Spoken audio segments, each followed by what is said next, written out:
입법 쿠데타. 더불어민주당은 헌정 질서를 파괴하고 있다. 지금 대한민국 국회에서 벌어지고 있는 일은 결코 정상이 아니다. 대법원이 이재명 더불어민주당 대표의 공직선거법 위반 사건을 유죄 취지로 파기환송하자 더불어민주당은 즉각 사법 쿠데타라는 용어를 들고 나왔다. 그리고 그 다음 순서는 익숙한 그들의 방식대로다.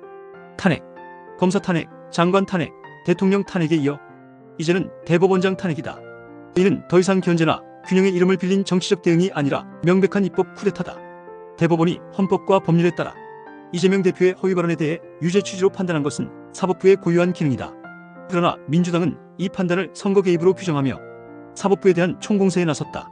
초선 의원들이 앞장서서 조희대 대법원장 탄핵을 공식 요구하고 당 지도부도 이를 사실상 용인하고 나선 것이다. 대법원의 판결이 마음에 들지 않는다고 헌법상 독립된 사법기관의 수정을 끌어내리겠다는 이 시도는 단순한 정치 공세를 넘어 헌정질서 파괴 행위다. 더불어민주당이 보여주는 탄핵 남용의 행태는 이미 도를 넘었다.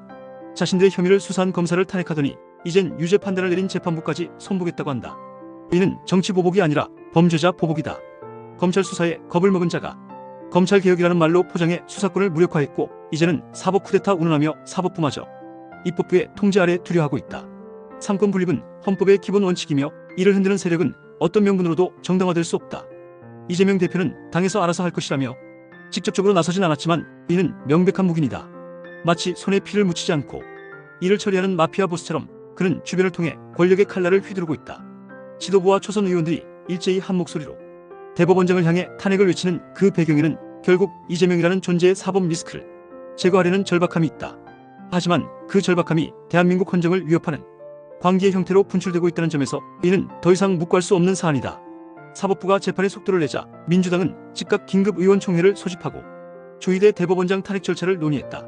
급기야 대통령이 되면 재판을 중지할 수 있는 법안을 만들려는 시도까지 등장했다.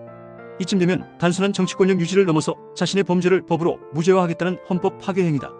민주당은 헌법을 지키려는 것이 아니라 헌법 위에 서려 한다.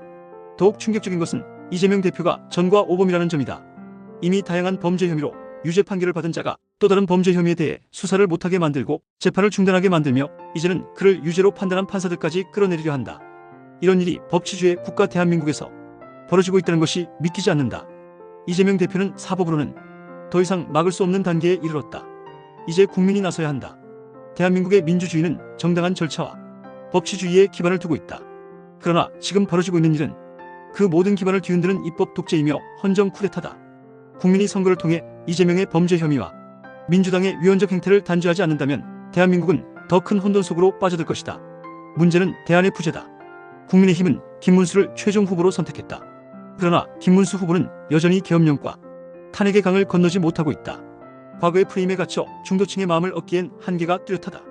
이재명이라는 위험한 선택지를 거부하자니 또다시 차악을 선택해야 하는 딜레마가 국민 앞에 놓였다. 상식적이고 합리적인 중도 국민들은 점점 방향을 잃고 있다. 보수는 여전히 계파 싸움에 빠져있고 진보는 자기 편 범죄자를 지키기 위해 헌법을 무력화하고 있다. 이제 국민의 손에 대한민국의 미래가 달려있다. 입법부가 삼권 분립을 무너뜨리고 사법부를 짓밟으며 행정부까지 위협하는 현실 속에서 우리는 어떤 선택을 해야 하는가? 지금이야말로 제3의 길, 상식과 원칙이 살아있는 정치 세력이 절실한 시점이다. 입법 쿠데타를 멈출 수 있는 것은 오직 국민의 상식뿐이다.